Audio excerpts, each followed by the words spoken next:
Let's say you have a brand new country. You want to take it out for a spin and make some new laws. What's the first thing you're going to do? Maybe ratify a treaty, perhaps something about the economy.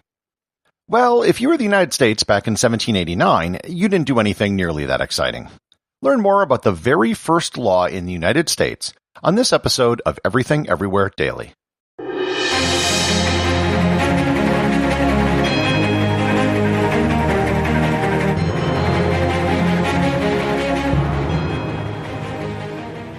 This episode is sponsored by Audible.com. My audiobook recommendation today is The First Congress: How James Madison, George Washington, and a Group of Extraordinary Men Invented the Government by Fergus M. Bordwich. The First Congress was the most important in U.S. history because it established how our government would actually function. Had it failed, as many at the time feared it would, it's possible that the United States as we know it today would not exist. During 2 years of often fierce political struggle, they passed the first 10 amendments to the Constitution, they resolved bitter regional rivalries to choose the site of the new national capital, and they set in place a procedure for admitting new states to the Union.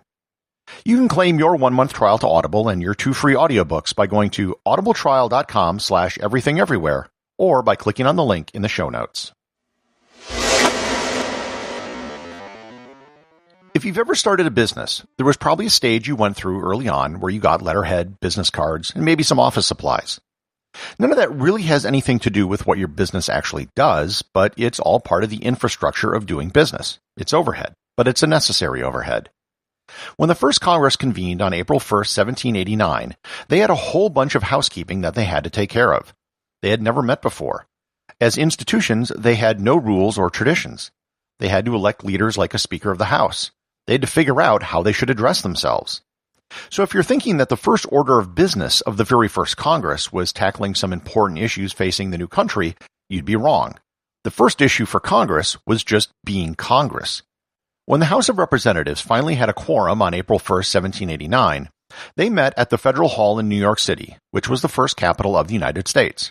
You can visit Federal Hall today, which is right on Wall Street, just a few hundred feet away from the New York Stock Exchange. On April 6th, the Senate had their quorum and met in the same building. One of the Senate's first orders of business was counting the Electoral College votes for president, which they did on day 1. This was a constitutional requirement that was necessary to get the executive branch up and running.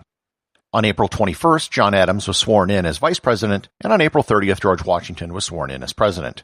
Compared to today, the first Congress was really simple. There were no political parties. They would come soon enough, but with the first Congress, everyone was still figuring out what was what, and there weren't yet issues to coalesce around.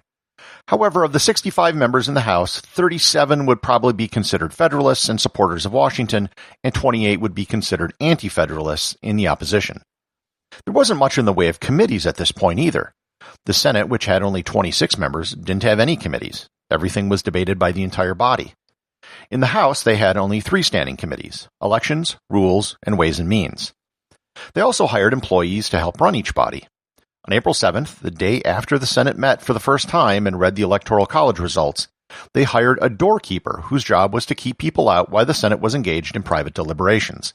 They hired James Mathers, who held the post until his death in 1811.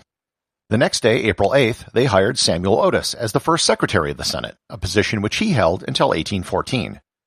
The House likewise hired a clerk, a sergeant-at-arms, and a doorkeeper. The Senate and the House also created a set of working rules for how they would work together to get legislation passed. Almost everything which was done in the first month of Congress was mostly passing resolutions which only affected Congress itself. These weren't actual laws that had to be passed by both houses and signed by the president. They were just internal housekeeping measures. John Adams was obsessed with how the president should be addressed. He headed a committee which considered Your Highness, Your Electoral Highness, and even Your Majesty. Thomas Jefferson called the idea of addressing the president as Your Majesty as, quote, the most superlatively ridiculous thing I have ever heard of, unquote, and Benjamin Franklin said it was absolutely mad. Washington eventually stepped in and said, just call me Mr. President, and that's what we've done ever since. As all of these things were going on, a committee of the House of Representatives was working on language for a bill on the oath that members of Congress would take. On April 25th, they brought the bill to the whole body, which approved it on the 27th. The bill then went to the Senate, who expanded it to require all government officials at the state and federal level to also take the same oath. When sent back to the House, they had no objections to the Senate changes, So it was passed and sent to the president for his signature.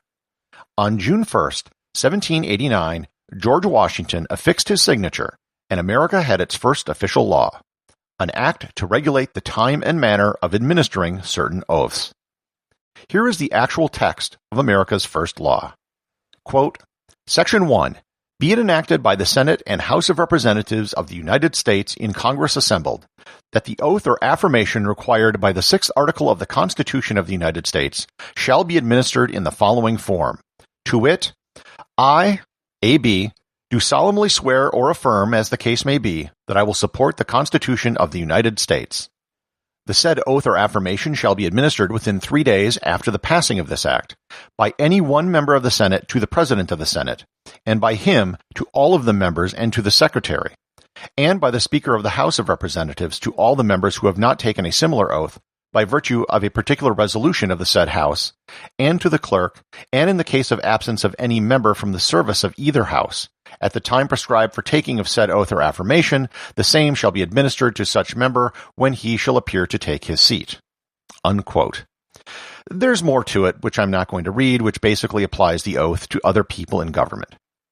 Believe it or not, sections of this law are still in effect 231 years later. There were major revisions to the oath during the Civil War, but other parts of the law regarding who and when the oath must be applied are still on the books today. Executive producer of Everything Everywhere Daily is James Makkyla. Please remember to support the show over at patreon.com, where you can get exclusive merchandise and to leave a review on Apple Podcasts.